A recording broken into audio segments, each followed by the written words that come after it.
Hi,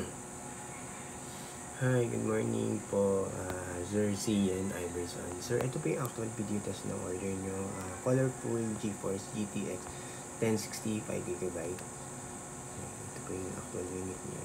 Sir, unahin ko lang po yung recommended po namin na power supply. Minimum po 550 watts lang. Okay na po yun para dito sa video card natin. Basta po rated at branded lang po. Yung mga brands lang MSI, Corsair, Sony, Thermaltake, XFX, ano pa ba? Corsair, yung basta marami pong iba. Basta po yung mga known brand, Thermaltake, mga known po na brand. Wag lang po yung mga generic na 750 watts. So, although gagana naman po siya, pero hindi ko po guarantee in the long term, in the long run po. Kasi usually, nasisira po talaga yung video card. So, iwas lang po tayo doon. Yun lang po nire-recommend namin.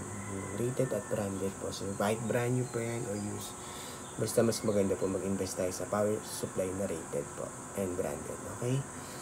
Ayan. Yung fans, napakatahimik lang po. Walang sira.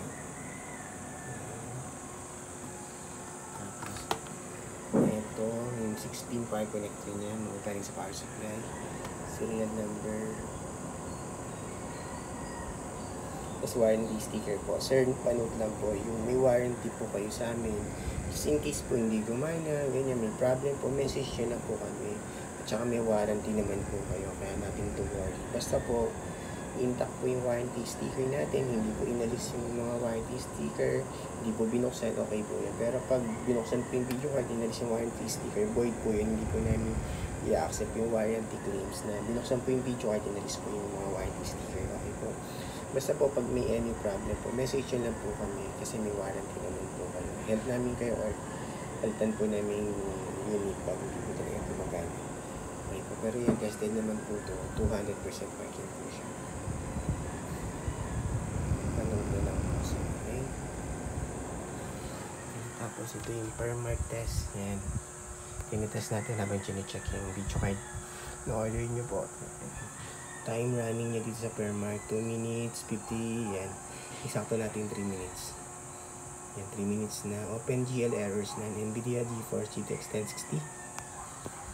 Yan, tapos yung graph napaka smooth and stable lang, straight na straight lang yan.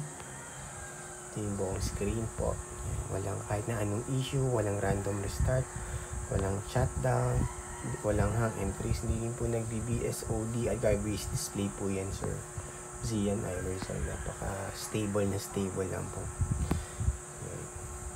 Lagi po namin nare-recommend itong video card nito. Yung time check po ulit, narani siya yung 3 minutes 35 seconds na.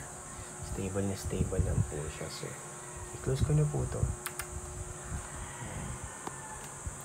Yun po yung per mark yung niran na itong niran natin na pang-test yan. Settings niya. MSI Afterburner software po.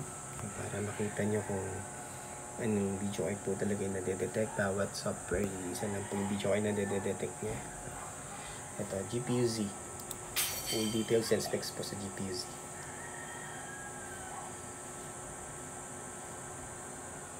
Sensor. May natin man po yan, may reading bumaba. Tapos driver checkpoints. I-click lang po sa desktop. Pag nakita niyo po yung NVIDIA control panel, ibig sabihin po naka-install na yung driver na. Importante po yan na naka-install yung driver. Baka kasi magtaka kayo, ba't naglalag? May video card na ako. Yung pala hindi yung naka-install yung driver. So, double check na din po ito sa natin. System information po ng driver. Video card niya. Alright.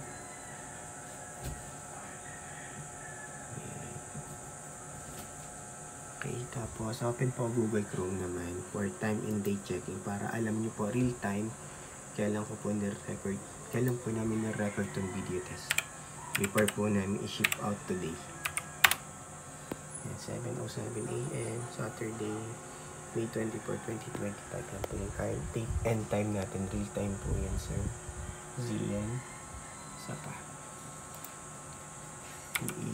time na Google search lang ako yan, pero meron agad din nang lumabas. Pero ito, click natin itong website na ito yan, para dalawa po yung reference natin yan. Same lang siya.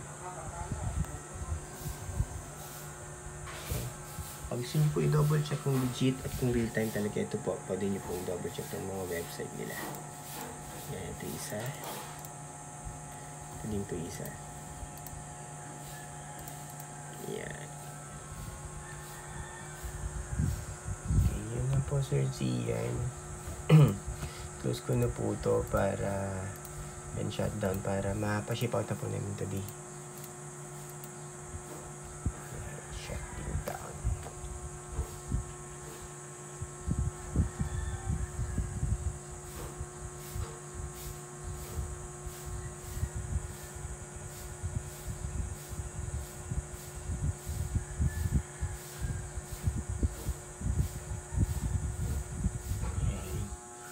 Po sir, ulitin ko lang po yung power supply natin. Recommended po. Kahit 550 watts lang o goods na yan. Basta rated at branded lang po. Okay? Tapos yung fan. Yan. Buo po yan. 6-pin power connector po yan. Sasaksak nyo manggagana sa power supply po yan. Serial number. Warranty sticker po sir, panood ko lang ulit, bawal po alisin para hindi ma-void yung warranty. Bawal din pong buksan yung video card. Okay. Yun lang po sir, Zian. Thank you po. Bye.